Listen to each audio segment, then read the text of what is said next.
ದೇಶ ಆಳ್ತೀವಿ ಅಂತ ಹೊರಗಡೆ ಹೋದವರು ಅದನ್ನೆಲ್ಲ ತಿಂದು ತೇಗಿ ಕರಗಿಸಿ ಏನು ಇಲ್ಲದೆ ಬರಿಗೈಯಲ್ಲಿ ಯಾರ ಹತ್ರ ಬಂದಿದ್ದಾರೆ? ಮತ್ತೆ ಬೆಪ್ತಕಡಿ ಹತ್ರ ಬಂದಿದ್ದಾರೆ.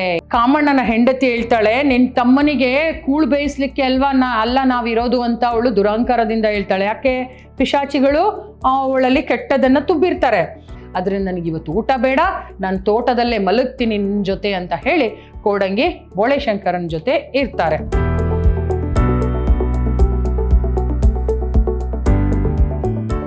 ಎಲ್ಲರಿಗೂ ನಮಸ್ಕಾರ. ನಾನು ಸವಿತಾ AP, ಕನ್ನಡ ಉಪನ್ಯಾಸಕಿ, ವಿದ್ಯಾಶ್ರಮ ಪದವಿ ಪೂರ್ವ ಕಾಲೇಜು, ಮೈಸೂರು. ವಿದ್ಯಾರ್ಥಿಗಳೇ, ನಾವು ಇಂದಿನ ತರಗತಿಯಲ್ಲಿ ನಾವು ಬೋಳೆಶಂಕರ ಎಂಬ ನಾಟಕದ ದೃಶ್ಯ 4ರಲ್ಲಿ ಏನೇನು ತಿಳ್ಕೊಂಡ್ವಿ ಅನ್ನೋದನ್ನ ಒಂದು ಸ್ವಲ್ಪ ನೋಡೋಣ. ಅಲ್ಲಿ ಬೋಳೆಶಂಕರನನ್ನ ಮನಪರಿವರ್ತನೆ ಮಾಡಿ ಅವನನ್ನ ನರಕಕ್ಕೆ ತಗೊಂಡು ಹೋಗುವಂತಹ ಒಂದು ಪಿಶಾಚಿಗಳ ಒಂದು ದೃಶ್ಯ ನಾವು ಕಾಣ್ತೀವಿ. ಅಂದ್ರೆ ಪಿಶಾಚಿಗಳು ಅಲ್ಲಿ ಬಂದಿರ್ತಾರೆ.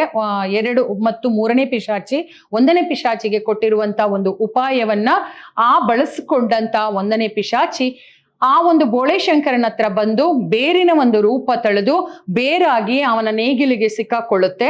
ಆಮೇಲೆ ಬೋಳೆಶಂಕರ ಆ ನೇಗಿಲನ್ನ ಕಡಿದು ತೆಗಿಬೇಕಾದ್ರೆ ಶಿವ ಅಂತ ಬಾಯಲ್ಲಿ ಬರುತ್ತೆ ಅವನಿಗೆ. ಆ ಒಂದು ಶಿವನ ಹೆಸರನ್ನ ಕೇಳದಂತ ಆ ಪಿಶಾಚಿ ಅದು ಹೆದರ್ಕೊಂಡು ಬೋಳೆಶಂಕರನಿಗೆ ಶರಣಾಗುತ್ತೆ.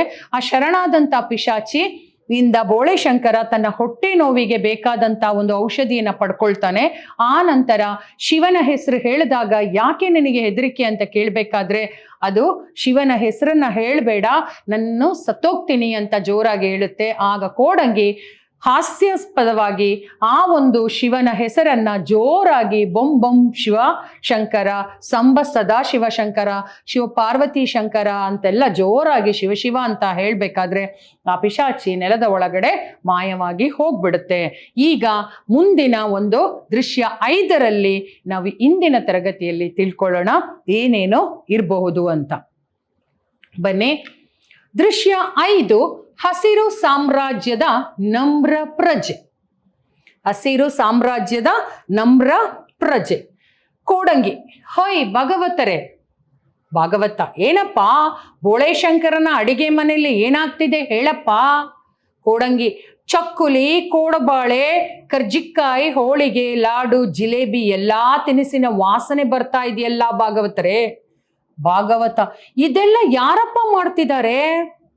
ಕೋಡಂಗಿ, ಎಲ್ಲ ಹೌದಲ್ಲ ಭಾಗವತರೇ, ಇವರು ಬೋಳೆಶಂಕರನ ಅಣ್ಣಂದಿರಲ್ವೇ, ಜಗಳವಾಡಿ ಪಾಲಿಗೆ ಬಂದದ್ದನ್ನ ತಗೊಂಡು ದೇಶ ಆಳ್ತೀವಿ ಅಂತ ಹೋದವರು ಪುನಃ ಬೆಪ್ತಕಡಿ ಮನೆಗೆ ಬಂದಿದ್ದಾರೆ. ಪಿಶಾಚಿಗಳನ್ನ ಸುಲಭವಾಗಿ ಓಡಿಸಬಹುದು, ಇವರನ್ನ ಓಡಿಸ್ಲಿಕ್ಕೆ ಆಗೋದಿಲ್ಲ ಭಾಗವತರೇ. ಆಗೋ ಅವನೇ ಬಂದ, ನಿಭಾಯಿಸ್ಲಿ. ಮೇಲಿನ ಕೋಡಂಗಿಯ ಮಾತು ನಡೆಯುತ್ತಿರುವಂತೆಯೇ ಸರದಾರ ಸೋಮಣ್ಣ ಸಾವ್ಕಾರ ಡಬ್ಬು ಅವರ ಹೆಂಡಂದಿರು ಬೋಳೆಶಂಕರನ ಮನೆಯಲ್ಲಿ ಐಷಾರಾಮವಾಗಿ ಅಡಿಗೆ ಮಾಡುತ್ತಿದ್ದಾರೆ. ಇನ್ನೊಂದು ಕಡೆಗೆ ಪಿಶಾಚಿಗಳು ಕಾಣಿಸಿಕೊಳ್ಳುತ್ತವೆ. ಈ ಒಂದು ದೃಶ್ಯ 1ರಲ್ಲಿ ಏನ್ ಕಾಣ್ತೀವಿ ಅಂದ್ರೆ ಹಸಿರು ಸಾಮ್ರಾಜ್ಯದ ನಮ್ರ ಪ್ರಜೆ. ಇಲ್ಲಿ ಕೋಡಂಗಿ ಮತ್ತೆ ಭಾಗವತನ ಒಂದು ಮಾತು ಕೇಳುತ್ತೆ ನಮಗೆ. ಈಗ ನೋಡಿದ್ರಲ್ಲಿ, ನಾನು ಓದಿದ್ರಲ್ಲಿ ಕೋಡಂಗಿ ಭಾಗವತರಿಗೆ ಏನ್ ಹೇಳ್ತಾ ಇದ್ದಾನೆ ಅಂದ್ರೆ, ಭಾಗವತರು ಕೇಳ್ತಾರೆ, ಭಾಗವತರೇ ಕೋಡಂಗಿ ಅವನ ಒಂದು ಬೆಪ್ತಕಡಿ ಬೋಳೆಶಂಕರನ ಮನೆಯಲ್ಲಿ ಏನು ಸ್ಪೆಷಲ್ ಆಗಿ ಏನೋ ನಡೀತಾ ಇದೆಯಲ್ಲ ಏನು ಅಂತ. ಆಗ ಕೋಡಂಗಿ ಹೇಳ್ತಾನೆ, ಅಯ್ಯೋ ಆ ಮನೆಯಲ್ಲಿ ಚಕ್ಕಲಿ, ಕೋಡ್ಬಾಳೆ, ಲಾಡು ಎಲ್ಲಾ ಸಿಹಿ ಎಲ್ಲಾ ತರದ ವಿಧವಾದಂತ ಅಡಿಗೆಗಳು ನಡೀತಾ ಇದೆ. ಆಗ ಅದೇನಪ್ಪ ಸ್ಪೆಷಲ್, ಏನ್ ಕಾರಣ ಅಂತ ಕೇಳ್ಬೇಕಾದ್ರೆ, ಯಾರು ಇದನ್ನೆಲ್ಲ ಮಾಡ್ತಿದ್ದಾರೆ ಅಂತ ಕೇಳ್ಬೇಕಾದ್ರೆ ಕೋಡಂಗಿ ಹೇಳ್ತಾನೆ, ಯಾರು ಅಂದ್ರೆ ಅವ್ರ ಅಣ್ಣಂದಿರಿದಾರಲ್ಲ, ಸರ್ದಾರ ಸೋಮಣ್ಣ ಸಾವ್ಕಾರ ಕಾಮಣ್ಣ, ಅವನ ಹೆಂಡ್ತಿರು, ಅವ್ರಿಗೆ ಪಾಲಿಗೆ ಬೇಕಾದದ್ದನ್ನೆಲ್ಲ ತಗೊಂಡು ದೇಶ ಆಳ್ತೀವಿ ಅಂತ ಹೊರಗಡೆ ಹೋದವರು ಅದನ್ನೆಲ್ಲ ತಿಂದು ತೇಗಿ ಕರಗಿಸಿ ಏನು ಇಲ್ಲದೆ ಬರಿಗೈಯಲ್ಲಿ ಯಾರ ಹತ್ರ ಬಂದಿದ್ದಾರೆ? ಮತ್ತೆ ಬೆಪ್ತಕಡಿ ಹತ್ರ ಬಂದಿದ್ದಾರೆ. ಈ ಶಂಕರ ಏನ್ ಮಾಡಿದಾನೆ? ಅವರನ್ನ ಕರ್ಕೊಂಡಿದ್ದಾನೆ. ಸೊ ಅವನನ್ನೇ ಕೇಳಬೇಕು, ಇದು ಯಾಕೆ ನೀನ್ ಮಾಡಿದ್ಯಾ, ಹೇಗ್ ನಿಭಾಯಿಸ್ತೀಯಾ ಇಂಥವ್ರನ್ನ, ಆ ಪಿಶಾಚಿಗಳನ್ನ ಅಂತ ಅವನು ಕೋಡಂಗಿ ಹೇಳ್ತಾನೆ. ಅಷ್ಟರಲ್ಲಿ ಏನ್ ನಡೆಯುತ್ತೆ ಅಂದ್ರೆ, ಅಲ್ಲಿಗೆ ಆ ಒಂದು ದೃಶ್ಯದಲ್ಲಿ ಅಣ್ಣಂದಿರ ಹೆಂಡತಿಯರು ಆ ಐಷಾರಾಮಿ ಜೀವನವನ್ನ ಮತ್ತೆ ಒಂದು ಬೋಳೆಶಂಕರನ ಮನೆಯಲ್ಲಿ ಅನುಭವಿಸುವಂತ ದೃಶ್ಯವನ್ನ ನಾವು ನೋಡ್ತೀವಿ. ಈಗ ಮುಂದೆ ಏನಾಗುತ್ತೆ ನೋಡಿ, ಪಿಶಾಚಿಗಳ ಒಂದು ಆಗಮನ ಆಗತ್ತೆ. ಪಿಶಾಚಿ 3, ಬೋಳೆಶಂಕರ ಬರ್ತಿದ್ದಾನೆ. ಪಿಶಾಚಿ 2, ಹುಷಾರಾಗಿರ್ಬೇಕು. ಪಿಶಾಚಿ 3, ಸರ್ದಾರನಿಗಿಂತ ಅವನ ಹೆಂಡತಿನೇ ವಾಸಿ. ಪಿಶಾಚಿ 2, ಡಬ್ಬುನ ಹೆಂಡತಿನೂ ಅಷ್ಟೇ. ಪಿಶಾಚಿ 3, ಅವಳ ಬಾಯಲ್ಲೆರಡು ಕೋರೆ ಹಲ್ಲು ಮೂಡಿಸಿದ್ದೇನೆ. ಯಾರ? ಹೆಂಡತಿರ. ಪಿಶಾಚಿ 2, ಹಾಗೆ ಅವಳ ಜೊಲ್ಲಿಗೆ ವಿಷ ಬೆರೆಸು, ಡಬ್ಬುನ ಹೆಂಡತಿಗೆ 2 ಕೊಂಬು ಮೂಡಿಸಿದ್ದೀನಿ. ಪಿಶಾಚಿ 3, ಅವುಗಳಲ್ಲಿ ಒಂದೊಂದು ಚೂರಿ ಇಡು. ಪಿಶಾಚಿ 2, ಗಂಡಸರ ಬಾಯಲ್ಲಿ ಮದ್ದಿಡೋಣ, ಹೆಂಗಸರ ಕೈಯಲ್ಲೇ ಬೆಂಕಿ ಇಡೋಣ. ಕಿಡಿ ತಾಗಿದರೆ ಸಾಕು, ಬೆಪ್ತ ಕಿಡಿ ನರಕದ ಶಾಪಗಳನ್ನೆಲ್ಲ ಅವ್ರ ಮೇಲೆ ಸುರಿಬೇಕು. ಈಗ ಅಣ್ಣಂದಿರು ಬಂದಿದ್ದಾರೆ. ಬಂದಿರುವಂತ ಅಣ್ಣಂದಿರನ್ನ ಜಗಳ ಮಾಡಿ ಇವನು ಶಾಪ ಹಾಕಿ ಕಳಿಸ್ತಾನೆ ಅಂತ ಪಿಶಾಚಿಗಳು ಅನ್ಕೊಂಡ್ರಲ್ಲ. ಆದ್ರೆ ಅವನು ಸೇರಿಸ್ಕೊಂಡಿದ್ದಾನೆ. ಅವರೆಲ್ಲ ಅಡಿಗೆ ಮಾಡ್ತಿದ್ದಾರೆ, ಐಷಾರಾಮಿ ಜೀವನ ನಡೆಸ್ತಿದ್ದಾರೆ. ಆದ್ರೆ ಅಲ್ಲೂ ಪಿಶಾಚಿಗಳು ಏನ್ ಮಾಡ್ತಾರೆ, 1, 2, 3 ಪಿಶಾಚಿಗಳು ಸೇರ್ಕೊಂಡು, ಅದರಲ್ಲೂ 2, 3 ಪಿಶಾಚಿಗಳು ಅಣ್ಣಂದಿರ ಪಿಶಾಚಿಗಳಿದಾರಲ್ಲ, ಅವ್ರು ಸೇರ್ಕೊಂಡು ಅವರನ್ನ ಮತ್ತೆ ಅವ್ರು ಹೇಳಿದಾಗೆ ಕೇಳೋ ಹಾಗೆ ಮಾಡ್ತಿದ್ದಾರೆ. ಹೇಗೆ? ಆ ಒಂದು ಅಣ್ಣಂದಿರಿಗಿಂತ ಅವರ ಹೆಂಡತಿರೇ ಒಂದು ಬೆಟರ್. ಅವರಿಗೆ ನಾವೇನ್ ಮಾಡಬೇಕು, ಅಣ್ಣಂದಿರಿಗಿಂತ ಹೆಂಡತಿಯರನ್ನ ನಾವು ಈ ಒಂದು ಜಗಳದಲ್ಲಿ ಸಿಲುಕಿಸ್ಬೇಕು. ಅವರಿಂದನೇ ಈ ಒಂದು ಬೆಪ್ತ ಕಿಡಿಯನ್ನ ನಾವು ನರಕಕ್ಕೆ ಕರ್ಕೊಂಡು ಹೋಗ್ಬಹುದು. ಅದಕ್ಕೆ ಸುಲಭವಾದಂತ ದಾರಿ ಅಂತ ಹೇಳಿ ಅವರಿಗೆ ಒಂದು ಕೊಂಬು, ಒಂದು ಕೋರೆ ಹಲ್ಲು, ಅಂದ್ರೆ ಅವರನ್ನ ರಾಕ್ಷಸಿಗಳ ತರ ಮಾಡಿ, ಅವರ ಒಂದು ಬಾಯಿಯೊಳಗಡೆ ವಿಷದ ಮಾತುಗಳು ಬರೋ ಹಾಗೆ ಮಾಡಿ ಅವರನ್ನ ಆ ರೀತಿಯಾಗಿ ಪರಿವರ್ತನೆ ಮಾಡ್ತಾರೆ ಈ ಒಂದು ಪಿಶಾಚಿಗಳು. ಹಾಗೆ ಮಾಡೋದ್ರಿಂದ ಏನಾಗುತ್ತೆ, ಅವರವರಿಗೆ ಜಗಳ ಆಗುತ್ತೆ. ಜಗಳ ಆದಾಗ ಆ ಒಂದು ಅತ್ತಿಗೆಯರು ಜಗಳದಲ್ಲಿ ಬೇಡದ ಮಾತುಗಳನ್ನ ಆಡಿದಾಗ ಬೋಳೆಶಂಕರನಿಗೆ ಕೋಪ ಬರುತ್ತೆ. ಅದರಿಂದ ಅವನು ಕೋಪದಿಂದ ಶಾಪ ಹಾಕ್ತಾನೆ. ಆಗ ಬೋಳೆಶಂಕರ ನನ್ನ ನರಕಕ್ಕೆ ಕರ್ಕೊಂಡು ಹೋಗ್ಬೋದು ಅಂತ ಅವರು ತಿಳ್ಕೋತಾರೆ. ಮುಂದೆ ನೋಡೋಣ. ಪಿಶಾಚಿ 2, 2 ಗಳಿಗೆಯಲ್ಲಿ ಮನೆ ಸ್ಮಶಾನವಾಗ್ಬೇಕು.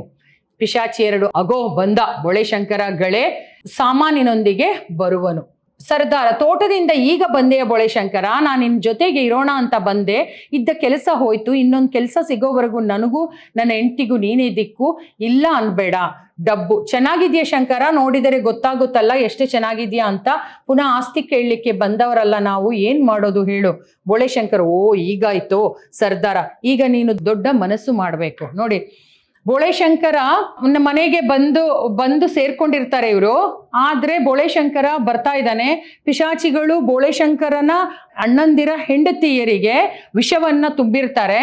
ಅವರು ಪಿಶಾಚಿಗಳು ಹೇಳಿದಾಗೆ ಕೇಳೋ ಹಾಗೆ ಮಾಡಿರ್ತಾರೆ. ಇನ್ನೇನು ಪಿಶಾಚಿಗಳು ಏನ್ ತಿಳ್ಕೊಂಡಿರ್ತಾರೆ ಅಂದ್ರೆ, ಬೋಳೆಶಂಕರ ಈಗ ಮನೆಯೊಳಗಡೆ ಬಂದ ತಕ್ಷಣ ಅಣ್ಣಂದಿರನ್ನು ನೋಡ್ತಾನೆ, ಅಣ್ಣಂದಿರ ಜೊತೆ ಜಗಳ ಆಡ್ತಾನೆ, ಶಾಪ ಹಾಕ್ತಾನೆ, ಏನೆಲ್ಲೋ ಸ್ಮಶಾನ ಆಗುತ್ತೆ ಮನೆ ಅಂತ ತಿಳ್ಕೊಂಡಿರ್ತಾರೆ.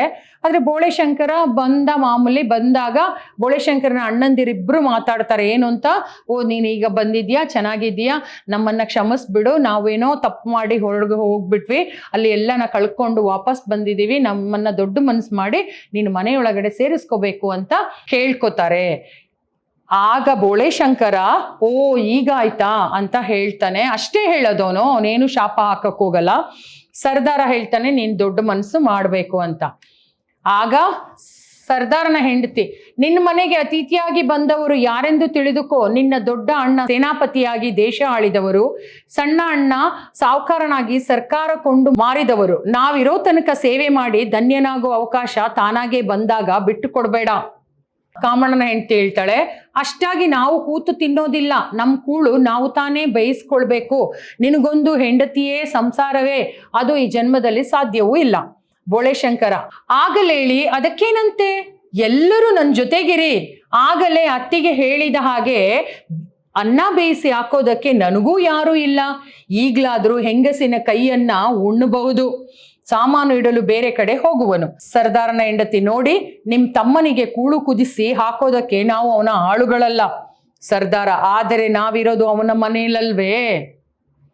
ನೋಡಿ, ಪಿಶಾಚಿಗಳು ಏನ್ ಅನ್ಕೊಳ್ಳುತ್ತೆ ಅಂದ್ರೆ, ಇಲ್ಲಿ ದೊಡ್ಡ ಒಂದು ಜಗಳ ಆಗುತ್ತೆ. ಯಾಕೆ ಮನೆಗೆ ಬಂದಿದ್ದೀರಾ ಅಂತ ಹೇಳಿ ಅವರನ್ನ ಹೊರಗಡೆ ಅಟ್ತಾನೆ, ಜಗಳ ಶಾಪ ಹಾಕ್ತಾನೆ ಅಂತೆಲ್ಲ ಅನ್ಕೊಂಡು ಈ ಮನೆ ಸ್ಮಶಾನ ಆಗತ್ತೆ ಅನ್ಕೊಳ್ತಾನೆ, ಅನ್ಕೊಳ್ಳುತ್ತೆ ಪಿಶಾಚಿಗಳು. ಆದ್ರೆ ಬೋಳೆ ಶಂಕರನ ಹತ್ರ ಅಣ್ಣಂದಿರು ಮಾತಾಡಿದಾಗ ಅವನು ಸುಮ್ಮನಿರ್ತಾನೆ. ಅತ್ತಿಗೆಂದಿರು ಮಾತಾಡ್ತಾರೆ, ಸ್ವಲ್ಪ ಖಾರವಾಗೇ ಮಾತಾಡ್ತಾರೆ. ಏನು ಅಂತ, ನಾವು ಅತಿಥಿಗಳಾಗಿ ಬಂದಿದ್ದೀವಿ, ಯಾರು ಅನ್ಕೊಂಡಿದ್ಯಾ, ನಿನ್ನ ದೊಡ್ಡಣ್ಣ ಸೇನಾಧಿಪತಿ, ಚಿಕ್ಕಣ್ಣ ಸರ್ಕಾರದಲ್ಲಿ ಕೆಲಸ ಮಾಡಿದವನು, ನಾವು ಬಂದಿದ್ದೀವಿ ಅಂದ್ರೆ ನೀನು ಅದನ್ನ ಏನು ಹೆಮ್ಮೆ ಪಡಬೇಕು. ಮತ್ತೆ ನಾವೇನು ಕೂತ್ಕೊಂಡು ತಿನ್ನಲ್ಲ. ಇನ್ನೊಂದು ಅತ್ತಿಗೆ ಹೇಳ್ತಾಳೆ, ನಾವು ಅನ್ನ ಬೇಯಿಸ್ತೀವಿ, ನಿನಗೆ ಅನ್ನ ಬೇಯಿಸಕ್ಕೆ ಹೆಂಡತಿ ಇದ್ದಾಳ, ಸಂಸಾರ ಇದೆಯಾ, ಏನು ಇಲ್ವಲ್ಲ ಅಂತ ಹೇಳೋದನ್ನ ಕೇಳಿದಂತಹ ಬೋಳೆ ಶಂಕರ, ಪಾಪ ನಮ್ಮ ಬೋಳೆ ಶಂಕರ ಏನ್ ಮಾಡ್ತಾನೆ ಅಂದ್ರೆ, ಆಗಲಿ ಅತ್ತಿಗೆ, ಅನ್ನ ಬೇಯಿಸಕ್ಕೆ ನೀವು ಹೇಳಿದಾಗೆ ನನಗೆ ಯಾರೂ ಇಲ್ಲ, ನೀವು ಹೆಂಗಸರ ಒಂದು ಕೈ ಅಡಿಗೆ ತಿನ್ನೋದು ಅಂದ್ರೆ ನನಗೂ ಒಂದು ಋಣ ಇದ್ದಾಗೆ, ನಾನು ಚೆನ್ನಾಗಿ ಊಟ ಮಾಡ್ಬೋದು ಅನ್ನೋ ಒಂದು ಆಸೆಯಿಂದ ಪಾಪ ಅವನು ಏನ್ ಮಾಡ್ತಾನೆ, ತಂದಿರುವಂತ ಸಾಮಾನುಗಳನ್ನೆಲ್ಲ ಒಂದು ಕಡೆ ಇಡ್ತಾನೆ. ಅಷ್ಟರಲ್ಲಿ ಕಾಮಣ್ಣನ ಹೆಂಡತಿ ಹೇಳ್ತಾಳೆ, ನಿನ್ ತಮ್ಮನಿಗೆ ಕೂಳು ಬೇಯಿಸ್ಲಿಕ್ಕೆ ಅಲ್ಲ ನಾವಿರೋದು ಅಂತ ಅವಳು ದುರಹಂಕಾರದಿಂದ ಹೇಳ್ತಾಳೆ. ಯಾಕೆ, ಪಿಶಾಚಿಗಳು ಅವಳಲ್ಲಿ ಕೆಟ್ಟದನ್ನ ತುಂಬಿರ್ತಾರೆ. ಆಗ ಅಣ್ಣ ಹೇಳ್ತಾನೆ, ಅವನ ಸರ್ದಾರ ಹೇಳ್ತಾನೆ, ನೋಡು ನಾವಿರೋದು ಎಲ್ಲಿಗ, ಬೋಳೆ ಶಂಕರನ ಮನೆಯಲ್ಲಿ, ಸ್ವಲ್ಪ ಎಚ್ಚರಿಕೆಯಿಂದ ಇರಬೇಕು ಅಂತ. ಈಗ ಜಗಳ ಆಗತ್ತೆ ಅನ್ಕೊಂಡಿದ್ದಂಥ ಪಿಶಾಚಿಗಳಿಗೆ ಇಲ್ಲೂ ಕೂಡ ನಿರಾಶೆ ಆಗತ್ತೆ. ಯಾಕೆಂದ್ರೆ ಬೋಳೆ ಶಂಕರ ತಾನು ಸಮಾಧಾನದಿಂದ ತನ್ನ ಅಣ್ಣಂದಿರನ್ನ ಅತ್ತಿಗೆಯಂದಿರನ್ನ ಮನೆಯಲ್ಲೇ ಇರಿಸ್ಕೋತಾನೆ. ಅವನು ಏನು ಆಸೆ ಪಡ್ತಾನೆ ಅಂದ್ರೆ, ಆ ಅಣ್ಣಂದಿರ ಅತ್ತಿಗೆಯಂದಿರು ಮಾಡಿರುವಂತ ಕೈ ತುತ್ತನ್ನ ತಿನ್ನುವಂತ ಒಂದು ಆ ಭಾಗ್ಯ ಸಿಗುತ್ತಲ್ಲ ಅನ್ನುವ ಒಂದು ಆಸೆಯಿಂದ, ಒಂದು ಋಣದಿಂದ ಅವನು ಅಲ್ಲೇ ಅವರನ್ನ ಉಳಿಸ್ಕೋತಾನೆ. ಈಗ ಮುಂದೆ ಸರ್ದಾರನ ಹೆಂಡತಿ, ಅದು ನಿಮಗೂ ಗೊತ್ತು, ಒಂದೇ ಕರುಳು ಹಂಚ್ಕೊಂಡವರಿಗೆ ಎಷ್ಟು ಆಶ್ರಯ ಕೊಡೋದೇನು ಹೆಚ್ಚಲ್ಲ, ಅದು ತಮ್ಮನ ಕರ್ತವ್ಯ, ಪುಣ್ಯದ ಕೆಲಸ. ಸರ್ದಾರನ ಹೆಂಡತಿ ಹೇಳ್ತಾಳೆ, ಏನು ಒಂದೇ ಕರುಳಲ್ಲಿ ಹುಟ್ಟಿರೋದು ತಮ್ಮ ಅಣ್ಣಂದಿರು ಹಾಳಾದ್ರೆ ಹಾಳಾಗಕ್ಕೆ ಬಿಟ್ಬಿಡ್ತಾನ, ಅವನು ಸರಿ ಮಾಡೋದು ಅವನ ಕರ್ತವ್ಯ, ಅದೇನ್ ಮಹಾ ಅವನ್ ದೊಡ್ಡದ್ ಮಾಡಿದ್ದು ಅಂತ ಹೇಳ್ತಾಳೆ. ಆಗ ಕಾಮಣ್ಣನ ಹೆಂಡತಿ ಹೇಳ್ತಾಳೆ, ಬೇಕಾದ್ರೆ ನಾವು ಬೇಯಿಸ್ತೀವಿ, ಅವನು ಹೊರಗಡೆ ದನದ ಕೊಟ್ಟಿಗೆಯಲ್ಲಿ ಊಟ ಮಾಡ್ಲಿ, ನೋಡಿ ದನದ ಕೊಟ್ಟಿಗೆಯಲ್ಲಿ ಊಟ ಮಾಡ್ಲಿ, ಅಕ್ಕ ಅವನು ಒಳಗಡೆ ಊಟಕ್ಕೆ ಬರೋದಕ್ಕೆ ತಯಾರಾಗ್ತಿದ್ದಾನೆ. ಕಾಮಣ್ಣನ ಹೆಂಡತಿ ಹೇಳ್ತಿದ್ದಾಳೆ, ನೋಡು ಊಟ ಬೇಯಿಸ್ತೀವಿ ಅವನಿಗೆ, ಆದ್ರೆ ಅವನು ಅದನ್ನ ನಮ್ಮ ಮನೆಯೊಳಗಡೆ ನಮ್ಮ ಜೊತೆ ಊಟ ಮಾಡಬಾರ್ದು, ಅವನು ಎಲ್ಲಿ ಊಟ ಮಾಡಬೇಕು, ದನದ ಕೊಟ್ಟಿಗೆಯಲ್ಲಿ ಊಟ ಮಾಡಬೇಕು. ಅದು ಅವನಿಗ ರೆಡಿಯಾಗಿ ಊಟಕ್ಕೆ ರೆಡಿಯಾಗಿ ಸಿದ್ಧವಾಗಿ ಬರ್ತಾ ಇದ್ದಾನೆ ನೋಡು ಅಂತ ಸರ್ದಾರ ಅಣ್ಣ. ಅವನ ದಡ್ಡತನವೇ ನಮಗೆ ಆಸರೆ, ಹೌದಲ್ವಾ, ಬೆಪ್ಪು ತಕ್ಕಡಿ ಆಗಿರೋದ್ರಿಂದನೇ ಅವನಿಗೆ ಇವರಿಗೆ ಮತ್ತೆ ಪುನಃ ಆ ಮನೆಯಲ್ಲಿ ಆಸರೆ ಸಿಗುತ್ತೆ, ಮತ್ತೆ ಪುನಃ ಆ ಮನೆಯಲ್ಲಿ ನೆಲೆ ಸಿಗುತ್ತೆ. ಅದಕ್ಕೇನಾದರೂ ನೋವಾದರೆ ನಾವಿಲ್ಲಿ ಇರಲಿಕ್ಕಾಗುತ್ತೇನೆ ಅಂದ್ರೆ, ಅವನಿಗೇನಾದ್ರೂ ನೋವಾದ್ರೆ, ಅವನ ಮನಸ್ಸಿಗೆ ನೋವಾದ್ರೆ, ಅವನ ಮನಸ್ಸು ದೊಡ್ಡ ಮನಸ್ಸು, ಅವನು ಒಂದು ದೊಡ್ಡನಾಗಿರೋದ್ರಿಂದ, ಅವನು ಒಂಥರ ಪೆದ್ದು ಜಾಣ ತರ ಇರೋದ್ರಿಂದ ನಮಗೆ ಅದು ಅನುಕೂಲ ಆಯ್ತು. ಅದರಿಂದ ನಾವಿಲ್ಲಿದ್ದೀವಿ. ನಾವು ಆಸ್ತಿಯನ್ನೆಲ್ಲ ಕಳ್ಕೊಂಡ್ರು ಕೂಡ ಮತ್ತೆ ಅವನು ನಮ್ಮನ್ನ ಸೇರಿಸ್ಕೊಂಡಿದ್ದಾರೆ ಮನೆಯೊಳಗಡೆ. ಆದ್ರಿಂದ ಅವನಿಗೆ ನೋವಾದ್ರೆ ಮತ್ತೆ ನಾವಿಲ್ಲಿ ಇರ್ಲಿಕ್ಕೆ ಸಾಧ್ಯ ಆಗೋದಿಲ್ಲ ಅಂತ ಹೇಳ್ತಾನೆ ಅಣ್ಣ. ಆಗ ಕಾಮಣ್ಣನ ಹೆಂಡತಿ ಹೇಳ್ತಾಳೆ, ಹಾಕಿದ್ದನ್ನ ತಿನ್ನೋ ನಾಯಿ ಅದು, ನೋವಾದದ್ದು ಅದಕ್ಕೆಲ್ಲಿ ಗೊತ್ತಾಗುತ್ತೆ ರೀ. ಯಾಕೆ, ಪಿಶಾಚಿಗಳು ತುಂಬಿರುತ್ತಲ್ಲ ಕೆಟ್ಟದು, ಒಂದ್ಸಲ ಜಗಳ ಆಗ್ಲಿ ಅಂತ, ಅದಕ್ಕೆ ಅವಳು ಅಂತ ಮಾತುಗಳನ್ನ ಆಡ್ತಾಳೆ. ಏನು ಅಂತ ಆಡ್ತಾಳೆ, ಅದು ಹಾಕಿದನ್ನ ತಿನ್ಕೊಂಡು ಬಿದ್ದಿರೋಂಥ ನಾಯಿ ಅದು, ಅದಕ್ಕೇನ್ ಗೊತ್ತಾಗುತ್ತೆ ಒಳ್ಳೆತನ ದಡ್ಡತನ ಅಂತ, ಅದಕ್ಕೇನ್ ನೋವು ಗೊತ್ತಾಗುತ್ತೆ ಅಂತ ಹೇಳುತ್ತೆ. ಆಗ ಸರ್ದಾರ ಹೇಳ್ತಾನೆ, ಬೇಕಾದ್ರೆ ನಾವಿಬ್ರು ಅವನ ಜೊತೆ ಕೊಟ್ಟಿಗೆಯಲ್ಲಿ ಕೂತು ಊಟ ಮಾಡ್ತೀವಿ, ನೀವು ಆಮೇಲೆ ಒಳಗಡೆ ಊಟ ಮಾಡಿ. ಅಣ್ಣಂದಿರಿಗೆ ಪಿಶಾಚಿಗಳು ಸೇರ್ಕೊಂಡಿದ್ದು ಯಾರಿಗೆ, ಅಣ್ಣಂದಿರ ಹೆಂಡತಿಯರ ಮನಸ್ಸಿನ ಒಳಗಡೆ ಸೇರ್ಕೊಂಡು ಕೆಟ್ಟ ಭಾವನೆಗಳನ್ನ ಸೃಷ್ಟಿಸ್ತಿದ್ದಾರೆ. ಅಣ್ಣಂದಿರು ಪಾಪ ನಾರ್ಮಲ್ ಆಗೇ ಇದ್ದಾರೆ. ಅಣ್ಣಂದಿರು ಏನ್ ಹೇಳ್ತಿದ್ದಾರೆ, ನಾವು ಅವನ ಋಣದಲ್ಲಿ ಇದ್ದೀವಿ, ಅವನ ಮನೇಲಿ ಇದ್ದೀವಿ, ಪಾಪ ಅವನ ಜೊತೆ ನಾವು ಕೂಡ ಇಬ್ರು ಕೊಟ್ಟಿಗೆಲೆ ಊಟ ಮಾಡ್ತೀವಿ, ನೀವು ಬೇಕಿದ್ರೆ ಮನೆ ಒಳಗಡೆ ಆರಾಮಾಗಿ ಊಟ ಮಾಡಿ ಅಂತ ಹೇಳ್ತಾರೆ. ಆಗ ಕಾಮಣ್ಣನ ಹೆಂಡತಿ ಹೇಳ್ತಾಳೆ, ಹಾಗಿದ್ರೆ ಆಮೇಲೆ ನಿಮ್ಮನ್ನು ನಾವು ಒಳಗೆ ಸೇರಿಸೋದಿಲ್ಲ, ಹುಷಾರ್. ಏನೋ ನಿಮ್ಮನ್ನು ಕೂಡ ಅವನ ಜೊತೆ ಹೋಗಿ ಊಟ ಮಾಡಿದ್ರೆ ಕೊಟ್ಟಿಗೆಯಲ್ಲಿ, ನಿಮ್ಮನ್ನು ಕೂಡ ಮನೆಯೊಳಗಡೆ ಸೇರಿಸೋದಿಲ್ಲ ಅಂತ ಅವಳು ಹೇಳ್ತಾಳೆ. ಈಗ ಇಲ್ಲಿ ಒಟ್ಟಾರೆ ಪಿಶಾಚಿಗಳಿಗೆ ಆ ಹೆಂಡತಿಯರ ಮನಸ್ಸೊಳಗಡೆ ಸೇರ್ಕೊಂಡು ಅವರಲ್ಲಿ ಈ ತರದ ಮಾತುಗಳು ಬಂದಾಗ ಏನಾಗುತ್ತೆ, ಅಲ್ಲಿ ಜಗಳ ಆಗ್ಲಿ ಅಂತ ಮಾಡುತ್ತೆ. ಆದ್ರೆ ಅಣ್ಣಂದಿರು ಸಮಾಧಾನದಿಂದ ಅದನ್ನ ಮ್ಯಾನೇಜ್ ಮಾಡ್ತಿದ್ದಾರೆ. ಈಗ ಸಾವ್ಕಾರ ಇದೊಳ್ಳೇದಾಯ್ತು, ಸಾವ್ಕಾರನ ಹೆಂಡತಿ ಅವನ್ನ ನೋಡಿದ್ರೆ ಕಣ್ಣು ಬೇನೆ ಬರುತ್ತೆ. ಅಸಾಧ್ಯ ಕೊಳಕ. ಸರ್ದಾರನ ಹೆಂಡತಿ ಬರ್ತಿದ್ದಾನೆ, ಈಗೇನು ನೀವೇ ಹೇಳ್ತಿರೋ ನಾವೇ ಹೇಳೋಣವೋ? ಸಾವ್ಕಾರ ಹೇಳ್ತೀನಿ ರೇ. ಬೋಳೆಶಂಕರ ಊಟಕ್ಕೆ ರೆಡಿಯಾಗಿ ಬರುವನು. ಬೋಳೆಶಂಕರ, ಒಬ್ಬನ ಜೀವನದಲ್ಲಿ ಇಂಥ ಸುದಿನಗಳು ಬರೋದು ಅಪರೂಪ. ಜೊತೆ ಕೂತು ಊಟ ಮಾಡಿ ಎಷ್ಟು ದಿನಗಳಾದವು. ಬನ್ನಿ ಅಣ್ಣ ತಮ್ಮದಿರು ಒಟ್ಟಿಗೆ ಊಟ ಮಾಡೋಣ. ಹೆಣ್ಣಿದ್ದ ಮನೆಯ ಸೌಭಾಗ್ಯವೇ ಬೇರೆ. ಅತ್ತಿಗೆಯರ ಹಸ್ತಗುಣದಿಂದ ಅಡಿಗೆ ಮನೆಯಾಗಲೇ ಪರಿಮಳ ಭರಿತವಾಗಿದೆ. ಬನ್ನಿ. ಸಾವ್ಕಾರ, ಅಯ್ಯ ಬೋಳೆಶಂಕರ, ಸದ್ಯ ನೀನೊಬ್ಬನೇ ಊಟ ಮಾಡು, ನಾವು ಆಮೇಲೆ ಮಾಡ್ತೀವಿ. ಪಾಪ ನಮ್ಮ ಕಥಾನಾಯಕ ಬೋಳೆಶಂಕರ ಎಷ್ಟು ಒಳ್ಳೆಯವನು ಅನ್ನೋದನ್ನ ಇಲ್ಲಿ ನಾವು ತಿಳ್ಕೊಳ್ಬಹುದು. ಏನಾಗುತ್ತೆ, ಬೋಳೆಶಂಕರನ ಅಣ್ಣಂದಿರು ಅತ್ತಿಗೆಯರು ಮಾತುಕತೆ ಆಗತ್ತೆ, ಅವನನ್ನ ಕೊಟ್ಟಿಗೆಯಲ್ಲಿ ಊಟ ಮಾಡಿಸ್ಬೇಕು ಅಂತ ಅವರಿಬ್ರು ಹಠ ಹಿಡಿತಾರೆ. ಸೊ ಈಗ ನೀವು ಹೇಳ್ತೀರಾ ಇಲ್ಲ ನಾವೇ ಹೇಳ್ತೀವಿ ಅಂತ ಅವರು ರೆಡಿ ಆಗಿರ್ತಾರೆ.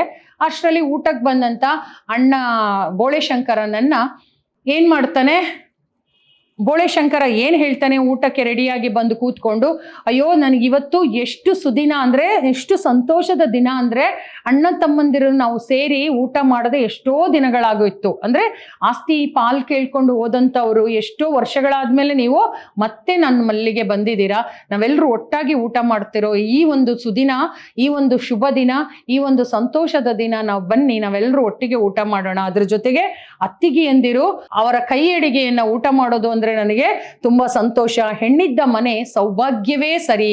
ಹೆಣ್ಣು ಒಂದು ಮನೆಗೆ ಹೆಣ್ಣಿದ್ರೆ ಮಾತ್ರ ಸೌಭಾಗ್ಯ ಅಂತ ಹೇಳ್ತಾರೆ. ಆ ಗಂಡಸರೇ ಇದ್ದಾಗ ಅದೇ ಬೇರೆ ಜೀವನ. ಒಂದು ಹೆಣ್ಣಿನ ಪ್ರವೇಶ ಆದಾಗ ಆ ಮನೆ ಒಂದು ಸಂತೋಷದ ಒಂದು ಕುಲುಮೆ ಆಗುತ್ತೆ, ಸಂತೋಷ ಸೌಭಾಗ್ಯ ತುಂಬಿರುತ್ತೆ. ಆದ್ರಿಂದ ಅವನ ಮನೆಯಲ್ಲಿ ಹೆಣ್ಣು ಯಾರು ಇರಲಿಲ್ಲ. ಆದ್ರಿಂದ ಬೋಳೆಶಂಕರನಿಗೆ ತುಂಬಾ ಖುಷಿ ಆಗುತ್ತೆ. ಅಣ್ಣಂದಿರು ಅತ್ತಿಗೆಯಂದಿರು ಮನೆಯೊಳಗಡೆ ಬಂದಿದ್ದು, ಹಾಗೆ ಅಡುಗೆ ಮನೆಯೆಲ್ಲ ಅವರ ಒಂದು ಅಡುಗೆಯ ಇಂದ ಪರಿಮಳದಿಂದ ಒಂದು ಸಂತೋಷವಾಗಿದೆ. ಆದ್ರಿಂದ ನಾವೆಲ್ಲ ಒಟ್ಟಿಗೆ ಕೂತ್ಕೊಂಡು ಊಟ ಮಾಡೋಣ ಬನ್ನಿ ಅಂತ ಬೋಳೆಶಂಕರ ಊಟಕ್ಕೆ ಕೂರ್ತಾನೆ. ಆಗ ಸಾವ್ಕಾರ ಅಂದ್ರೆ ಅಣ್ಣ ಹೇಳ್ತಾನೆ, ಅಯ್ಯ ನೀನೊಬ್ಬನೇ ಈಗ ಊಟ ಮಾಡು, ನಾವು ಆಮೇಲೆ ಊಟ ಮಾಡ್ತೀವಿ ಅಂತ ಅವನು ಹೇಳ್ತಾನೆ. ಒಂದೇ ಸಲ ಹೇಳಕ್ಕಾಗಲ್ವಲ್ಲ, ನಿನ್ನ ಮನೆಯಿಂದ ನೀನು ಹೊರಗಡೆ ಹೋಗಿ ಊಟ ಮಾಡು ಅಂತ. ಅದಕ್ಕೆ ಅವನು ಸಮಾಧಾನದಿಂದ ಮೆಲ್ಲೆ ಹೇಳ್ತಾನೆ. ಇಲ್ಲ ಅಂದ್ರೆ ಅತ್ತಿಗೆಯರು ಹೇಳ್ತಾರೆ, ಜಗಳ ಆಗತ್ತೆ. ಅದಕ್ಕೆ ಇವನು ಸಮಾಧಾನದಿಂದ ಹೇಳ್ತಾನೆ. ಏನ್ ಹೇಳ್ತಾನೆ ಬೋಳೆಶಂಕರ, ಆಗಲೇಳಿ ನಿಮ್ಗಿನ್ನೂ ಹಸಿವಾಗಿರ್ಲಿಕ್ಕಿಲ್ಲ, ನನಗಾಗಿದೆ, ನಾನು ಊಟ ಮಾಡ್ತೀನಿ. ಸರ್ದಾರ, ತಮ್ಮ ಬೋಳೆಶಂಕರ, ಊಟಕ್ಕೆ ನೀನು ಕೊಟ್ಟಿಗೆ ಹತ್ರ ಕೂತಿರ್ತೀಯಾ? ಬೋಳೆಶಂಕರ, ಆಗಲೇಳು, ಅದಕ್ಕೇನಂತೆ, ಬೇಕೆಂದ್ರೆ ಊಟ ಕಟ್ಟಿಕೊಡ್ಲಿ, ತೋಟದಲ್ಲೇ ಊಟ ಮಾಡಿ ಮಲ್ಕೋತೀನಿ. ಸಾವ್ಕಾರ, ಹಾಗೆ ಬೆಳಿಗ್ಗೆದ್ದು ಒಂದಷ್ಟು ಮರ ಕಡಿದು ಬಿಡಪ್ಪ, ನಮ್ಗೆರಡು ಮನೆ ಕಟ್ಟಿಸ್ಕೊಟ್ರೆ ಚೆನ್ನಾಗಿರುತ್ತೆ, ನಿನ್ನ ಮನೇಲಿ ಎಷ್ಟು ಅಂತ ಇರೋದು? ಬೋಳೆಶಂಕರ, ಹಾಗೆ ಆಗಲೇಳು. ಸರ್ದಾರ, ಹಾಗೆ ಬೆಳಗ್ಗೆದ್ದು ನನ್ನ ಕುದುರೆಗೆ ಒಂದಷ್ಟು ಹುಲ್ಲು ತಾರಪ್ಪ. ಬೋಳೆಶಂಕರ, ಆಗಲೇಳು, ಅದಕ್ಕೇನಂತೆ, ಆಗಲೇಳು. ಪಾಪ ನಮ್ಮ ಬೋಳೆಶಂಕರ ಎಷ್ಟು ಒಳ್ಳೆ ವ್ಯಕ್ತಿ ಅಂತ ನಾವು ತಿಳ್ಕೊಳ್ತೀವಿ. ಒಬ್ಬ ಮನುಷ್ಯ ಎಷ್ಟು ಸಹಿಸಕ್ ಸಾಧ್ಯ ಆಗತ್ತೆ ಅಷ್ಟು ಸಹಿಸ್ತಾನೆ. ಆ ಒಳ್ಳೆತನ ಅವನಲ್ಲಿ ಎಷ್ಟಿರುತ್ತೆ ಅಂದ್ರೆ ತುಂಬಿದ ಕೊಡ ತೊಳುಕಲ್ಲ ಅನ್ನೋ ತರ. ಈ ಬೋಳೆಶಂಕರ ಪಾಪ ಹೇಳ್ತಾನೆ, ಆಗ್ಲಿ ಅಣ್ಣ, ನಿಮಗೆ ಹೊಟ್ಟೆ ಹಸ್ದಿರ್ಲಿಕ್ಕಿಲ್ಲ, ನೀವು ಆಮೇಲೆ ಊಟ ಮಾಡಿ ನಿಧಾನವಾಗಿ, ನನಗೆ ಹೊಟ್ಟೆ ಹಸ್ದಿದೆ, ನಾನು ಊಟ ಮಾಡ್ತೀನಿ ಅಂತ ಊಟ ಕೂರ್ತಾನೆ. ಆಗ ಮತ್ತೊಬ್ಬ ಅಣ್ಣ ಹೇಳ್ತಾನೆ, ಬೋಳೆಶಂಕರ ನೀನು ಬೇಜಾರು ಮಾಡ್ಕೋಬೇಡ, ನೀನು ಕೊಟ್ಟಿಗೆಯಲ್ಲಿ ಕೂತ್ಕೊಂಡು ಊಟ ಮಾಡ್ತೀಯಾ ಅಂತ.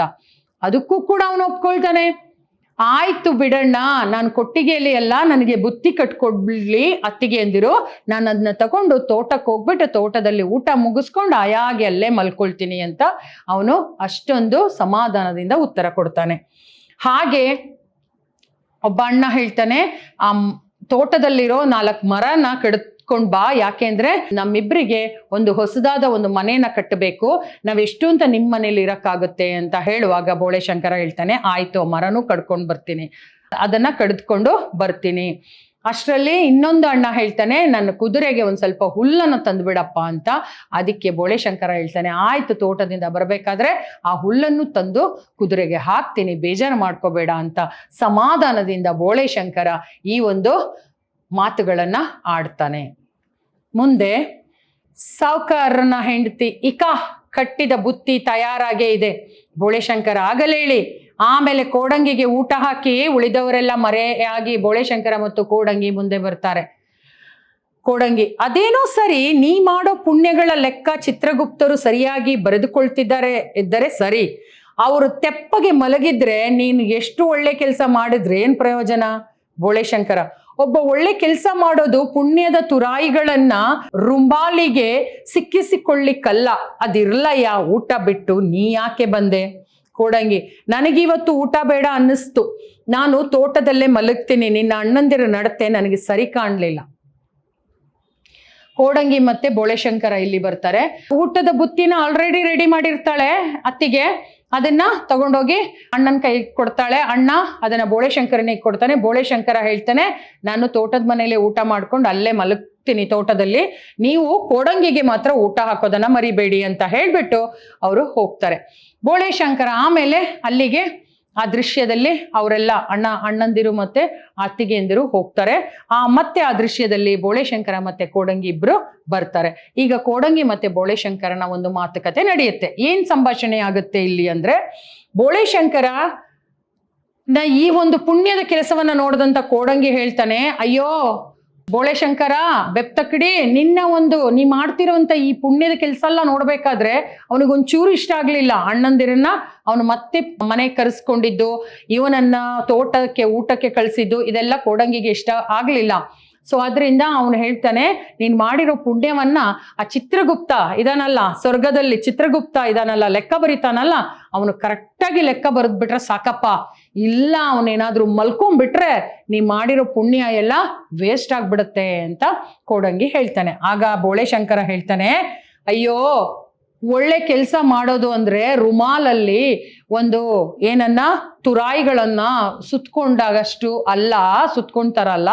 ನಮ್ಮ ಪುಣ್ಯ ಕೆಲಸನ ಚಿತ್ರಗುಪ್ತನೇ ಬರೀಲಿ ಅಥವಾ ಇನ್ಯಾರೇ ನೋಡ್ಕೊಳ್ಳಿ, ನಾವು ಮಾಡೋ ಕೆಲಸನ ನಾವು ಮಾಡ್ತಾನೆ ಇರಬೇಕು ಅನ್ನೋದು ಬೋಳೆಶಂಕರನ ಒಂದು ನಿಯಮವಾಗಿರುತ್ತೆ. ಅವನು ಹೇಳ್ತಾನೆ, ಊಟ ಬಿಟ್ಟು ನೀನು ಯಾಕಪ್ಪ ಬಂದೆ, ಊಟ ಮುಗಿಸ್ಕೊಂತಾನೆ ಬರಬೇಕು ಅಂತ.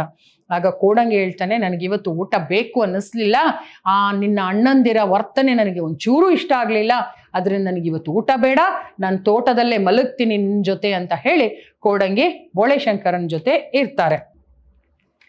ಬೋಳೆಶಂಕರ, ಯಾಕೆ ಹಂಗಂದೆ? ಕೋಡಂಗಿ, ಚೆನ್ನಾಗಿದೆ, ಜೇಬು ನಿಂದು, ಹಣ ನಿಂದು, ಅವ್ರು ಖರ್ಚು ಮಾಡ್ತಾರಂತೆ, ಇದ್ಯಾವ ಸೀಮೆ ಲೆಕ್ಕ? ಬೋಳೆಶಂಕರ, ಅದಕ್ಕೆ ಅಂತಲೇ ನಿನಗೆ ಕಮಂಗಿ ಅನ್ನೋದು. ಅಗೋ ಆ ಹಸಿರನ್ನ ನೋಡು, ಹಸಿರನ್ನ ಪ್ರೀತಿಸ್ಬೇಕಾದ್ರೆ ನೀನು ಪುಸ್ತಕದ ಭಾಷೆಯಲ್ಲಿ ಸಮರ್ಥಿಸಿಕೊಳ್ಳಬೇಕಾದಿದ್ದಿಲ್ಲ. ಅಂತಃಕರಣ ತೆರೆದರೆ ಸಾಕು, ಅದು ಒಳಗೆ ಪ್ರವೇಶಿಸ್ತದೆ. ಒಳಗಿನ ಕೊಳೆ ತೊಳೆದು ಹೃದಯವನ್ನು ಪರಿಶುದ್ಧವಾದ ಸ್ವಚ್ಛವಾದ ಕೊಳದ ತರ ಮಾಡುತ್ತದೆ. ಅಯ್ಯ ಕೋಡಂಗಿ, ಹಸಿರು ಸಾಮ್ರಾಜ್ಯದ ನಮ್ಮ ಪ್ರಜೆ ಕಣಯ್ಯ ನಾನು. ಕೋಡಂಗಿ, ನಿನಗೂ ಪಿಶಾಚಿ ಕಾಟವೋ ಏನೇನೋ ಮಾತಾಡ್ಲಿಕ್ಕೆ ಶುರು ಮಾಡಿದೆ, ನಡಿ. ಅವರು ಮರೆಯಾಗುತ್ತಿರುವಂತೆ ನಿರಾಶರಾದ ಪಿಶಾಚಿಗಳು ಬರುತ್ತವೆ. ಪಿಶಾಚಿ 2, 3 ಜಗಳ ಆಗ್ಲೇ ಇಲ್ವೇ? ಪಿಶಾಚಿ 2, ನಾವಿಟ್ಟ ಮದ್ದೆಲ್ಲ ಈ ಬೆಪ್ತಕಡಿ ಮುಂದೆ ಒದ್ದೆ ಆಯ್ತೆ. ಬೋಳೆಶಂಕರನ್ನ ನೋಡಿ ಕಲೀಲಿಕ್ಕೆ ನಮಗೆ ಬೇಕಾದಷ್ಟಿದೆ ಅನ್ನೋ ಒಂದು ಆಶಯವನ್ನ ಇಟ್ಕೊಂಡೇ ನಾವಿಲ್ಲಿ ಈ ಒಂದು ನಾಟಕವನ್ನ ಪಠ್ಯದಲ್ಲಿ ಕೊಟ್ಟಿದ್ದಾರೆ. ಯಾಕೆ ಅಂದ್ರೆ, ಬೋಳೆಶಂಕರ ನಿಜವಾಗಿ ಬೆಪ್ತಕಡಿ ಅಲ್ಲ, ಅವನು ದಡ್ಡನೂ ಅಲ್ಲ. ನಿಜವಾಗಿ ಈ ಒಂದು ನಿಸರ್ಗ ಕೊಟ್ಟಿರುವಂತ, ಪ್ರಕೃತಿ ಸೃಷ್ಟಿಸಿರುವಂತ, ದೇವರು ಸೃಷ್ಟಿಸಿರುವಂತ ಈ ಸೃಷ್ಟಿ ಏನಿದೆ ಅದೆಲ್ಲ ಆ ದೇವರ ವಸ್ತು, ನಮ್ಮ ಆಸ್ತಿ ಅಲ್ವೇ ಅಲ್ಲ. ನಾವಿಲ್ಲಿ ಬಂದು ಅತಿಥಿಗಳಾಗಿ ಅದನ್ನು ಅನುಭವಿಸಿ ಸಂತೋಷದಿಂದ ಹೋಗ್ಬೇಕೇ ವಿನಃ ಅದು ನಂದು ಅನ್ನುವ ಸ್ವಾರ್ಥ ದುರಾಸೆಯನ್ನ ಪಟ್ರೆ ಏನಾಗುತ್ತೆ, ಅದು ಈ ಪಿಶಾಚಿಗಳ ಕೈಯಲ್ಲಿ ಆಟ ಆಡ್ತಾ ಇರುವಂತ ಅಣ್ಣಂದಿರ ತರ ಆಗುತ್ತೆ. ಅದೇ ಪಿಶಾಚಿ ಕೈಯಲ್ಲಿ ಸಿಗದೆ ಪಿಶಾಚಿಗಳನ್ನೇ ಆಟ ಆಡಿಸುವಂತಹ ಒಂದು ಬೋಳೆಶಂಕರನ್ ತರ ನಾವಿರ್ಬೇಕು, ನಮ್ಮ ಬದುಕಿರ್ಬೇಕು, ನಮ್ಮ ಜೀವನ ಇರಬೇಕು ಅನ್ನೋದನ್ನ ಈ ಒಂದು ದೃಶ್ಯದಲ್ಲಿ ನಾವು ಕಾಣ್ತೀವಿ. ಬೋಳೆಶಂಕರನಿಗೆ ಕೋಡಂಗಿ ಹೇಳ್ತಾನೆ, ಜೇಬು ನಿಂದು, ಹಣ ನಿಂದು, ಆದ್ರೆ ಖರ್ಚು ಮಾಡಿ ಮಜಾ ಮಾಡೋರು ಯಾರು? ಅಣ್ಣಂದಿರು. ಅಂದ್ರೆ ಆಸ್ತಿ ನಿಂದು, ಮನೆ ನಿಂದು, ಅವರು ಕಳ್ಕೊಂಡಿರೋ ಆಸ್ತಿ ನಾವು ಬಿಟ್ಟು ನಿನ್ನ ಆಸ್ತಿಲ್ಲೂ ಸುಖ ಪಡ್ತಿದ್ದಾರೆ ನೋಡಪ್ಪ, ಇದನ್ನ ನಾನು ಏನ್ ಅನ್ಬೇಕು ಅಂತ ಗೊತ್ತಾಗ್ತಿಲ್ಲ ನಿನ್ನನ್ನ ಅಂತ. ಅಷ್ಟರಲ್ಲಿ ಬೋಳೆಶಂಕರ ಹೇಳ್ತಾನೆ, ಅದಕ್ಕೆ ನಿನಗೆ ಕಮಂಗಿ ಅಂತ ಹೇಳೋದು, ಅಂದ್ರೆ ನಿನಗೆ ಬುದ್ಧಿ ಇಲ್ದವನು ಅಂತ ಹೇಳೋದು, ಕೋತಿ ಅಂತ ಹೇಳೋದು. ಯಾಕೆ ಅಂದ್ರೆ ಹಸಿರನ್ನ ಪ್ರೀತಿಸಬೇಕಾದ್ರೆ ನೀನು ಪುಸ್ತಕದ ಭಾಷೆಯಲ್ಲಿ ಸಮರ್ಥಿಸಿಕೊಳ್ಳಬೇಕಾದದ್ದಿಲ್ಲ. ಈ ಒಂದು ಪ್ರಕೃತಿಯಲ್ಲಿ ನಾವು ತಿಳ್ಕೊಳ್ಳೋಕ್ಕೆ ಬೇಕಾದಷ್ಟು ವಿದ್ಯೆ ಇದೆ. ಅದು ಬಿಟ್ಟು ಇದನ್ನೆಲ್ಲ ಅರ್ಥ ಮಾಡ್ಕೊಳ್ಬೇಕಾದ್ರೆ ನಾವು ಓದ್ಬೇಕು ಅಂತ ಏನಿಲ್ಲ, ಆ ಪುಸ್ತಕದಲ್ಲಿ ಬರೆದಿರೋ ಭಾಷೆಯನ್ನ ಕಲಿಬೇಕು ಅಂತಿಲ್ಲ. ಅದು ನಮಗೆ ನಮ್ಮ ಅನುಭವದಲ್ಲೇ ಬರುತ್ತೆ. ಹಸಿರನ್ನ ಪ್ರೀತಿಸ್ಬೇಕು. ಹಸಿರನ್ನ ನಾವು ಪ್ರೀತಿಸಿದಾಗ ಏನಾಗುತ್ತೆ ಅಂದ್ರೆ ಅಂತಃಕರಣ ತೆರೆದರೆ ಸಾಕು. ನಮ್ಮ ಒಳ ಮನಸ್ಸಿನ ಅಂತಃಕರಣ, ಆ ಅಂತಃಕರಣ ಆ ಒಂದು ಭಾವನೆಗಳನ್ನ ಬಿಚ್ಕೊಂಡ್ರೆ ಸಾಕು. ಅದರ ಒಳಗಡೆ ಪ್ರವೇಶಿಸಿದಾಗ ಕೊಳೆ ತೊಳೆದು ನಮ್ಮೊಳಗಡೆ ಇರುವಂತ ಕೊಳೆ ಏನಿದೆ, ಕೊಳಕು ಮನಸ್ಸೇನಿರುತ್ತೆ, ಆ ಮನಸ್ಸಿನಲ್ಲಿ ತುಂಬಿಕೊಂಡಿರುವಂತ ಕೊಳಕು ಏನಿದೆ ಅದು ಕೊಚ್ಚು ಹೋಗುತ್ತೆ. ಅಂತಃಕರಣ ಅನ್ನುವಂಥ ಪ್ರೀತಿಯನ್ನ ತುಂಬಿಕೊಂಡಾಗ ಹೃದಯ ಪರಿಶುದ್ಧವಾಗುತ್ತೆ, ಸ್ವಚ್ಛವಾಗುತ್ತೆ, ಕೊಳದ ತರ ಪರಿಶುದ್ಧವಾಗಿ ನಿರ್ಮಲವಾಗಿ ನಮಗೆ ಸ್ವಚ್ಛಂದವಾಗಿ ಕಾಣುತ್ತೆ. ಅದಕ್ಕೆ ಹೇಳೋದು ಹಸಿರು ಸಾಮ್ರಾಜ್ಯದ ನಮ್ರ ಪ್ರಜೆ. ನಮ್ರ ಪ್ರಜೆ ಕಣಯ್ಯ ನಾನು ಹಸಿರು ಸಾಮ್ರಾಜ್ಯದ ನಮ್ರ ಪ್ರಜೆ. ಅಂದ್ರೆ ನಾನು ಈ ಒಂದು ಹಸಿರು ಸಾಮ್ರಾಜ್ಯದ ಪ್ರಜೆ. ಈ ಹಸಿರನ್ನ ನಾನು ಅಂತಃಕರಣದಿಂದ ಮನಸ್ಸಾರೆ ಪ್ರೀತಿಸ್ತೀನಿ. ನನ್ನ ಮನಸ್ಸೊಳಗಡೆ ಕೊಳಕು, ಯಾರ ಮನಸ್ಸೊಳಗಡೆ ಕೊಳಕು ಗಲೀಜು ತುಂಬಿಕೊಂಡಿರುತ್ತೋ ಅವರಿಗೆ ಅವರ ಮುಂದೆ ಏನೇ ಒಂದು ಪರಿಶುದ್ಧವಾಗಿದ್ರೂ ಕೂಡ ಅದು ಕೊಳಕಾಗೆ ಕಾಣುತ್ತೆ. ಆದ್ರಿಂದ ಅವ್ರು ನೋಡೋ ದೃಷ್ಟಿನೇ ಹಾಗಿರುತ್ತೆ. ಆದ್ರಿಂದ ಮನಸ್ಸಿನಲ್ಲಿ ಅಂತಃಕರಣ ಪ್ರೀತಿ ಅನ್ನೋದು, ನಾವು ಇನ್ನೊಬ್ಬರ ಮೇಲೆ ಪ್ರೀತಿ ಅನ್ನೋದು ತುಂಬಿಕೊಂಡಾಗ ಏನಾಗುತ್ತೆ, ನಮಗೆ ಈ ಪ್ರಪಂಚದಲ್ಲಿರೋರೆಲ್ಲರೂ ಒಳ್ಳೆಯವರಾಗೆ ಕಾಣ್ತಾರೆ. ನಾವು ಒಳ್ಳೆಯವರಾಗಿದ್ರೆ ಬೇರೆಯವರು ಒಳ್ಳೆಯವರಾಗೇ ಇರ್ತಾರೆ, ಬೇರೆಯವರು ಒಳ್ಳೆಯವರಾಗೇ ಕಾಣ್ತಾರೆ ಅನ್ನೋದು ಬೋಳೆಶಂಕರನ ಒಂದು ನೀತಿ. ಆಗ ಕೋಡಂಗಿ ಹೇಳ್ತಾನೆ, ಇದು ಪಿಶಾಚಿ ಕಾಟ ಅನ್ಸುತ್ತೆ, ಏನೇನೋ ಮಾತಾಡ್ತೀಯ ಬಿಡು ಅಂತ ಹೇಳಿ ಆ ದೃಶ್ಯದಿಂದ ಅವರಿಬ್ರು ದೂರ ಹೋಗ್ತಾರೆ. ಉಳ್ಕೊಂಡವ್ರು ಯಾರು? ನಮ್ಮ ಪಿಶಾಚಿಗಳು. ಆ ಪಿಶಾಚಿಗಳು 2 ಮತ್ತು 3 ಏನ್ ಹೇಳ್ಕೊಳ್ಳುತ್ತೆ ಅಂದ್ರೆ, ಅಯ್ಯೋ ಜಗಳ ಆಗ್ಲೇ ಇಲ್ವಲ್ಲ, ಮನೆ ಸ್ಮಶಾನ ಆಗ್ಲೇ ಇಲ್ವಲ್ಲ, ನಾವಿಟ್ಟ ಮದ್ದೆಲ್ಲ ಬೆಪ್ತಕಡಿಯಿಂದ ಏನಾಯ್ತು, ಹಾಳಾಗೋಯ್ತು, ಅದ್ರ ಮುಂದೆ ಒದ್ದೆ ಆಗೋಯ್ತು. ಆ ಮದ್ದು ಅವ್ರೇನು ಹಾಕಿದ್ರು ಪ್ಲಾನ್ ಅದೆಲ್ಲ ಸಕ್ಸಸ್ ಆಗ್ಲಿಲ್ವಲ್ಲ ಅಂತ ಅವರಿಬ್ರು ಬೇಜಾರು ಮಾಡ್ಕೊಳ್ತಾರೆ. ಪಿಶಾಚಿ 3 ತಮ್ಮ ಹೇಳಿದ ಹಾಗೆ ಇವನು ಅಸಾಧ್ಯನೇ ಸರಿ, ಇವನನ್ನ ಈಗೆಲ್ಲ ದಾರಿಗೆ ತರೋದು, ಈ ಬೆಪ್ತಕ್ಕಡಿ ಹತ್ತಿರ ತಮ್ಮ ಕೊಟ್ಟ ಬೇರಿದೆಯಲ್ಲವೇ, ನಾನು ಹೋಗಿ ರಾಜಕುಮಾರಿಯನ್ನ ಹಿಡಿತೇನೆ, ಬೇರಿರೋದ್ರಿಂದ ರಾಜಕುಮಾರಿಯ ರೋಗ ವಾಸಿ ಮಾಡ್ಬೇಕಂತ ಬರ್ತಾನೆ, ದಾರಿಯಲ್ಲಿ ಯಾವುದೋ ವೇಷದಲ್ಲಿ ಅವನನ್ನ ಭೇಟಿ ಮಾಡಿ ಆ ಬೇರು ಕಿತ್ಕೋ, ಅರಮನೆಗೆ ಬಂದ ಮೇಲೆ ವಾಸಿ ಮಾಡ್ಲಿಕ್ಕಾಗೋದಿಲ್ವಲ್ಲ, ಆವಾಗ ರಾಜನಿಂದ ನಾನು ಅವನ ಕತ್ತು ಕುಯ್ದೆ ಹಾಕ್ತೀನಿ. ಹೇಗಿದೆ ಉಪಾಯ? ಪಿಶಾಚಿ 2 ಖಂಡಿತ ಚೆನ್ನಾಗಿದೆ ನಡಿ. ಈಗ ಪಿಶಾಚಿ 1ರಿಂದ ಅಂತೂ ಮೊದಲೇ ಆಗ್ಲಿಲ್ಲ ಬೋಳೆಶಂಕರನನ್ನ ಕೆಟ್ಟವನಾಗಿ ಮಾಡ್ಲಿಕ್ಕೆ, ಕೊಲ್ಲಿಕ್ಕೆ. ಪಿಶಾಚಿ 2 ಮತ್ತು 3 ಕೊಟ್ಟಿರುವಂತ ಉಪಾಯನೂ ಏನಾಯ್ತು, ಹಾಳಾಗೋಯ್ತು. ಈಗ ಪಿಶಾಚಿ 3 ಏನ್ ಹೇಳುತ್ತೆ ಅಂದ್ರೆ, ನಾನೇ ಇದನ್ನ ಖುದ್ದಾಗಿ ಇವನನ್ನ ಹ್ಯಾಂಡಲ್ ಮಾಡ್ತೀನಿ. ಯಾಕೆ ಅಂದ್ರೆ ಇವನು ಅಸಾಧ್ಯವಾದಂತ ವ್ಯಕ್ತಿ, ಇವನನ್ನ ಅಷ್ಟು ಸುಲಭವಾಗಿ ನಾವು ಏನ್ ಮಾಡಕ್ಕಾಗಲ್ಲ, ಒಂದು ಕೆಟ್ಟವನಾಗಿ ಪರಿವರ್ತನೆ ಮಾಡ್ಲಿಕ್ಕೆ ಆಗಲ್ಲ. ಅದರಿಂದ ಇವನ ಹತ್ರ ಒಂದು ಬೇರಿದೆಯಲ್ಲ, ಆ ಬೇರನ್ನ ನಾನು ಏನ್ ಮಾಡ್ತೀನಿ, ಬೇರಿರೋದ್ರಿಂದ ಆ ಒಂದು ರಾಜಕುಮಾರಿಗೆ ಹೊಟ್ಟೆ ನೋವು ಬರೋ ಹಾಗೆ ಮಾಡ್ತೀನಿ. ಆ ರಾಜಕುಮಾರಿಗೆ ಹೊಟ್ಟೆ ನೋವಿಗೆ ಮದ್ದನ್ನ, ಔಷಧಿಯನ್ನ ಇವನು ಕೊಡೋ ಹಾಗೆ ಮಾಡ್ತೀನಿ. ಇವನು ಅರಮನೆ ಒಳಗಡೆ ಹೋಗ್ಬೇಕಾದ್ರೆ ದಾರಿಲಿ ಅವನ ಕೈಯಿಂದ ಆ ಬೇರನ್ನ ಕಿತ್ಕೊಂಡ್ಬಿಡೋಣ. ಆಮೇಲೆ ಅವನು ಅದ್ರೊಳಗಡೆ ಹೋಗ್ತಾನೆ. ಹೋದಾಗ ರಾಜ ನೀನು ಬೇರ್ ನೋಡ್ತಾನೆ ಬೇರಿಲ್ಲ ಅಂದ್ರೆ ಆ ರಾಜಕುಮಾರಿಯ ಕಾಯಿಲೆ ವಾಸಿ ಆಗಲ್ಲ. ಆಗ ರಾಜನಿಗೆ ಕೋಪ ಬರುತ್ತೆ. ರಾಜ ಸುಳ್ಳು ಹೇಳಿ ನೀನು ಇದ್ರೊಳಗಡೆ ಬಂದಿದ್ಯಾ ಅಂತ ಹೇಳಿ ಅವನನ್ನ ಕತ್ತು ಕುಯ್ಯೋ ಹಾಗೆ ಮಾಡ್ಬಿಟ್ಟು ಅವನನ್ನ ನರಕಕ್ಕೆ ತರ್ತೀನಿ, ಹೇಗಿದೆ ಉಪಾಯ ಅಂತ ಕೇಳಬೇಕಾದ್ರೆ, ಖಂಡಿತ ಚೆನ್ನಾಗಿದೆ ನಡಿ ಅಂತ 2ನೇ ಪಿಶಾಚಿಯು 3ನೇ ಪಿಶಾಚಿಯು 2 ಸೇರಿ ಹೊರಡ್ತಾರೆ. ಈ ಒಂದು ದೃಶ್ಯದಲ್ಲಿ ನಾವು ಈ ಹಸಿರು ಸಾಮ್ರಾಜ್ಯದ ನಮ್ರ ಪ್ರಜೆ ಅಂದ್ರೆ ಆ ಒಂದು ಬೋಳೆ ಶಂಕರನ ಒಂದು ಒಳ್ಳೆಯ ವ್ಯಕ್ತಿತ್ವ, ಒಂದು ಸರಳವಾದ ಜೀವನ, ಅಂತಃಕರಣ ಪ್ರೀತಿ ತುಂಬಿರುವಂತ ಅವನ ಮನಸ್ಸು, ಪರಿಶುದ್ಧವಾಗಿರುವಂತ ಮನಸ್ಸಿನ ಒಂದು ಚಿತ್ರಣವನ್ನ ನಾವಿಲ್ಲಿ ನೋಡಿದ್ವಿ. ಆ ಪಿಶಾಚಿಗಳು ಒಂದು ಪಿಶಾಚಿಯಿಂದ ಆಗದ ಕೆಲಸವನ್ನ 3 ಮತ್ತು 2ನೇ ಪಿಶಾಚಿ ಮಾಡ್ಲಿಕ್ಕೆ ಶುರು ಮಾಡುತ್ತೆ. 2 ಮತ್ತು 3ನೇ ಪಿಶಾಚಿ ಸೇರಿ ಮುಂದೆ ಆ ಬೋಳೆ ಶಂಕರನನ್ನ ಯಾವ ರೀತಿ ಸಿಕ್ಕಾಕಿಸ್ತಾರೆ, ಕೊಲ್ತಾರೆ ಅನ್ನೋದನ್ನ ನಾವು ಮುಂದಿನ ಒಂದು ದೃಶ್ಯದಲ್ಲಿ ನೋಡೋಣ. ಅಲ್ಲಿವರೆಗೆ ಎಲ್ಲರಿಗೂ ಧನ್ಯವಾದಗಳು.